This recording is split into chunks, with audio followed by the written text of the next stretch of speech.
Scholars, now this is the time actually to move on the most important part of the positioning school. And these are the premises of the positioning school. What are the underlying assumptions, underlying reasonings of the positioning school? I once again repeat this point. I repeated while discussing the planning school that positioning school also accepts most of the, rather all of the assumptions of the design school and the planning school. And it contributes further and it builds further on the further assumptions and premises. Let's see one by one what are these premises. The number one is strategies are generic, specifically common, identifiable positions in the marketplace. We discussed just that the strategies are actually generic, and this is the contribution of the positioning school, and it is underlying assumption of this school that the strategies are generic, these are specifically common, and these are not actually special or unique. These are specifically common, commonly available to any firm. Any firm can take any generic strategy, identifiable positions in the marketplace, and these strategies are actually the positions of the firm by which they can be identified. I just cited an example elsewhere that through the strategy, for example, cost leadership or differentiation, you are taken as taking a special position in the market. The second premise is that marketplace, the context is economic and competitive. Context means your industry or your marketplace in which you are operating. It's both economic and competitive. Actually, this school is based or inspired from IO perspective, industrial organizational perspective. And this perspective is the perspective of economics. So it is actually coming from the frame of economics. So remember that in positioning school, it is believed that the marketplace is both economic and competitive. So there is economics involved in the marketplace, and the marketplace is actually competitive. There is competition, and at every level the firm has to compete. The third premise is the strategy formation process is therefore one of selection of these generic positions based on analytical calculations.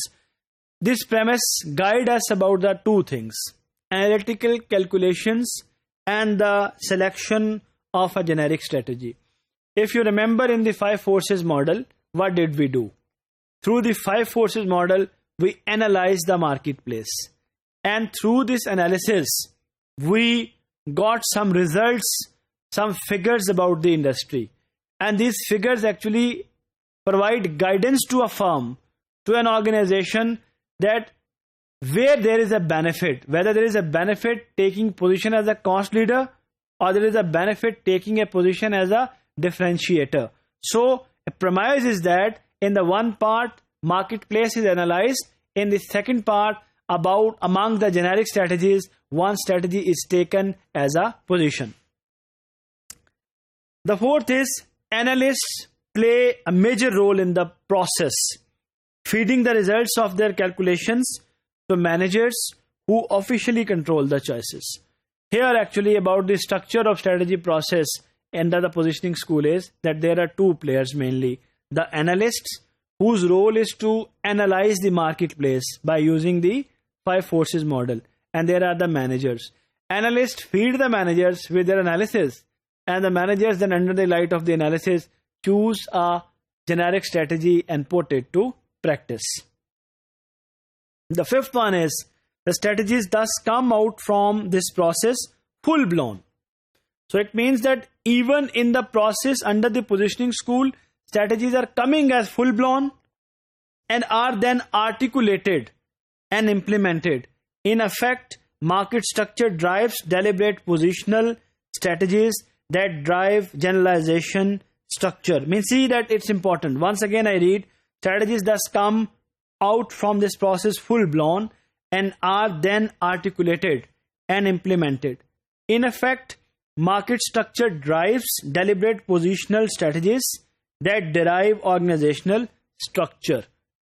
You cannot understand this unless I share with you a very important concept, and that's the concept of structure and strategy. We'll be in great debates taking this matter in detail, that how structure of the organization and strategy are related. But here it is important to convey you the base of this concept. Basically, you know that the strategy precisely is an organization's response to its environment, and structure is basically the stand on which an organization is standing.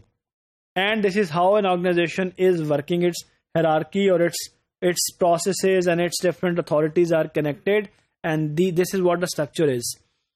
There is a belief under the prescriptive schools, all the three, especially in the first two, design and planning, that the strategy derives the structure. Mean that first strategy is formulated, then the structure of a firm is created.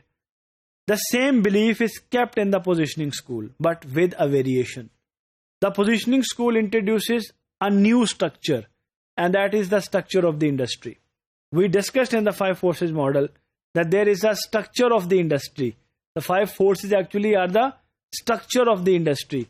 The one here, it means that first the structure of the industry gives a position as a strategy, and later on the strategy gives a structure to the organization. This is what all about this, and this is what argued in this premise. These are, ladies and gentlemen, premises of the positioning school. Thank you very much. Stay blessed.